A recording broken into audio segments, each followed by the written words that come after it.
I mean, one of the ways that you live your belief structure has been always looking at alternative health mechanisms outside of the sort of the big pharma infrastructure. And then you ended up just selling it to your own, to your audience to help democratize creating a true independent. You have no corporate advertisers, no big sugar daddy donors, no secret string pullers. And you mentioned that you just don't want to be owned by anybody, and that's a driving motivation for you. What led to the idea of getting into alternative health in the first place? Could you explain, I mean, why that was important for you and why you brought it to your audience? Okay, well, I eat like a pig and I don't exercise enough, but it doesn't mean I don't know what health is and what's good. And I just look at a big market that vitamins and minerals and supplements. I mean, look at Whole Foods. You know, when Jeff Bezos sells them, he's a great guy. When I sell them, it's all fraud and a scam. And that's not true. I go out and I find the highest end supplements that are going to really give people a kick in the pants they're looking for, so they want to come back and buy them again. I mean, basically, it's like drug dealing, but it's legal, it's lawful, and it helps people. So, I mean, it's a very simple business model. I mean, go back 10 years ago, half our sponsors were supplement makers, and we couldn't fund ourselves because they were probably paying us, 10% of what they were making. So I reached out to some of the top makers, and I said, hey, what's the best selling stuff? I want to private label it so I make 50% instead of 10%. And I could fund this whole independent media operation. And I take all the stuff that I push. And despite the fact that I eat giant steaks and piles of potatoes and, I mean, I'll be honest, have way too much sex with my wife. I mean, I'm an animal.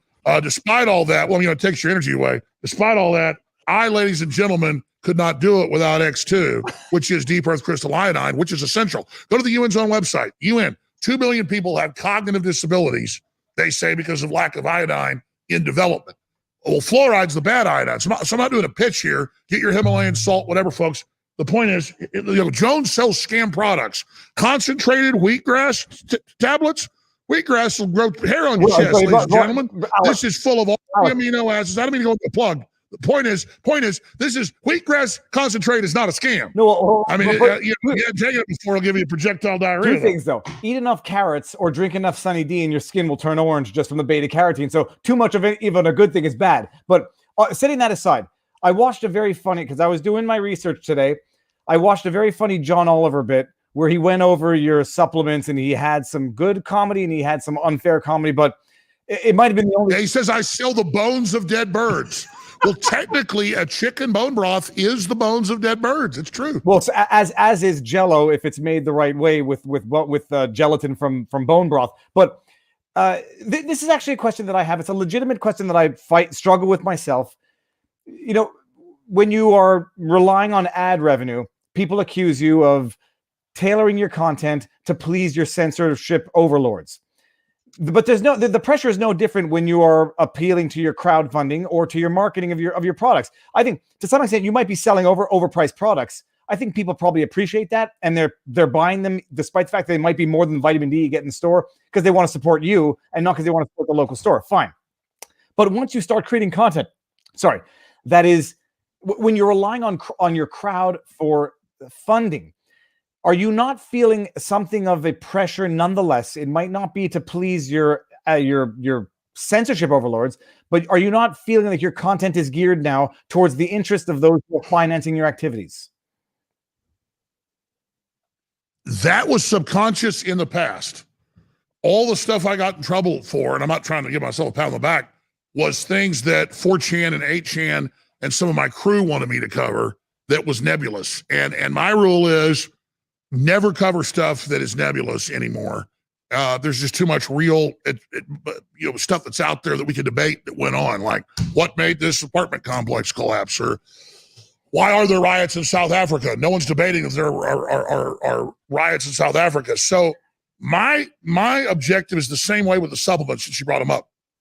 I'm going to do market research on that and find out what sells the best and what do people want.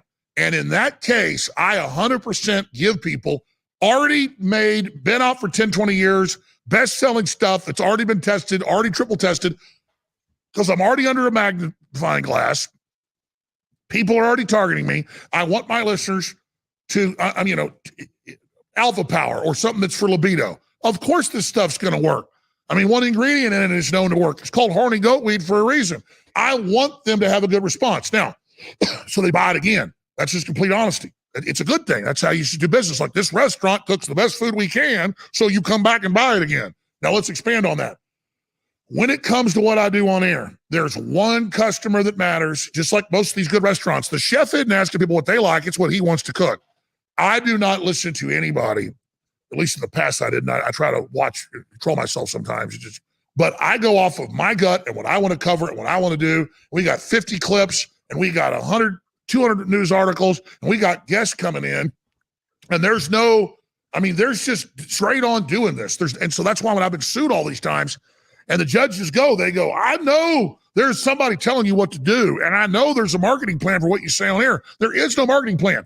When I sell a T-shirt, I go, that's a cool T-shirt. Let's make a shirt like this. The marketing plan is I say make this shirt, and we see if people want it, and if they buy it, we keep printing it. So that's the market. Well, yeah. But I mean, just trying to crystallize this on air.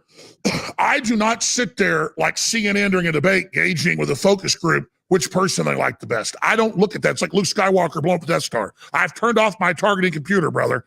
So there is absolutely, and by the way, the viewers pick up on the fact that I don't care and have no filter. So no, the marketing products, 100%. What works, what sells, what's good, what's got high ratings. 100% marketing's going on. Very simple marketing. What sells? Okay. It's like you go in a whorehouse. Which whore is the best? Well, the one that's got a line around the block. These whores, nobody's lined up for them. Sorry to use a bad analogy, that I've ever done that. You get what I'm saying? These are whores they're lined around the block for. Okay? And it's the same thing. It's like freedom. I mean, I'm promoting the big-titted hit, like Robert Duvall says in Network, man. I'm promoting freedom and laissez-faire, what made America great, baby. And I don't need a marketing group to tell me that. And I don't care what anybody tells me. I'm going to keep betting on that number, 1776, like craps over and over and over again, because I'm a degenerate gambler when it comes to freedom, brother. Well, and in that capacity, I mean, the other thing that helps is you have one of the highest consumer approval ratings of anybody that's in the product business. I mean, that's why it's always ironic when I see people criticize it.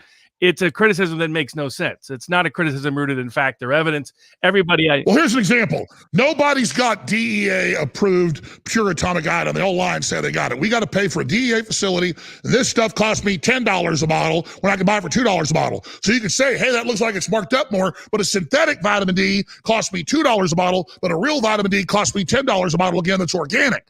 See, so that's the difference. A synthetic vitamin D versus a real vitamin D is two different deals. That makes sense? Here's an example. What's that, guys? I'm sorry, I'm ranting. Go ahead. I've been on air for a long time, so I'm a little bit crazy. And glad you could stay on. We usually go for about a little under 2 hours, Alex. So if that's okay, but if you got to check out, I'm happy to do it. Can I go pee? Yeah. You can always take a break. If you need to take a break, just let us know. That's no problem. I'm going to go get a glass of water and hit the head. Do it. I'm going to remove you off, and then I'll talk with Robert. I'm not going to whorehouses. That was an allegory. Exactly.